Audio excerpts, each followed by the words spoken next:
Siyabingelela ngaso lesikhathi njengemthombeni media. Mntama ungakhohlwa ukuya lapha ku YouTube ufike usubscribe, ushiye comment ngokunjalo ushare umsebenzi wethu uzokwazi ukuthola futhi ngokunjalo zonke izindaba esuke sifakile mawusuku usubscribe nasesikhundleni zokuxhumana mthombeni media lapha ku TikTok ufike usifollowe uzothola zonke izindaba esuke sifakile ngaleso sikhathi.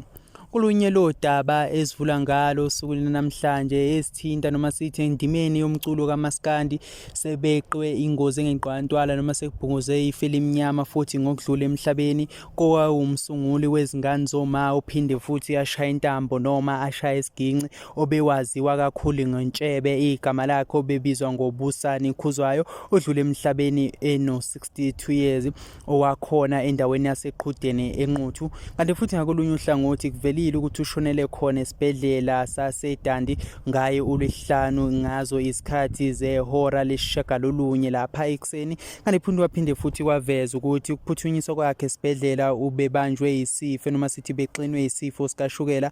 Kwabanye abaculi noma sithi sebenegalelo endimeni yomculo kaMaskandi ababekade becula noma babekade beyibambile naye endimeni kaMaskandi ngale minyaka okubikwa yena noma sithi okuvelayo umama uBuselaphi Buthelezi Xowa uPhumelo Bala naye futhi waveza ukuthi uzokhumbula ukuthi naye wayekade idume lapha kumthente okwayiqembu elalincweka ngezinazo izingane zoma eminyakeni eyedlule.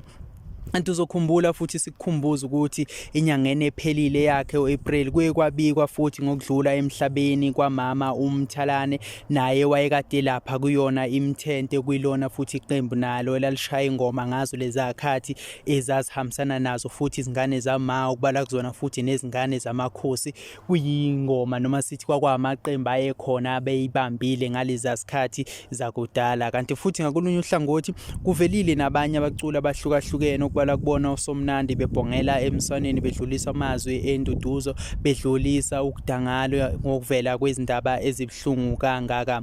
Kanti futhi uzokhumbula ukuthi nabanye ababacula bakethe bavela laphana okubalwa kubona oKhuzani nabo bavelile badluliswa amazwi enduduzo uKhuzani Dlamlenze Mpongose. Uzokhumbula ukuthi ubekade lapha noma sithi waziwa uKhuzani engaphansi kwekhampani inkunye kwavela. Uzokhumbula ukuthi uKhuzani waqala okwaziwa ngaphansi kwenkampani kaNtshebe izingane zoma music. Uthe mayedlulisa amazwi enduduzo athe wawadlulisa kwimndeni nakwisihlobo kwaze kwanzima kakhulu esikuzwayo ukuthi ubaba uNtshebe akasekho emhlabeni sengathi umndeni wakhe ungaduduzeka kulobu umzima kuyona yonke indima kaMaskandi asilaleni ngenxeba kwisihlobo nabangani ngithi duduzekani nonke niqine kulesi sikhathi esinzima kuphawula uKhuzani Dlamlenze Mpongose.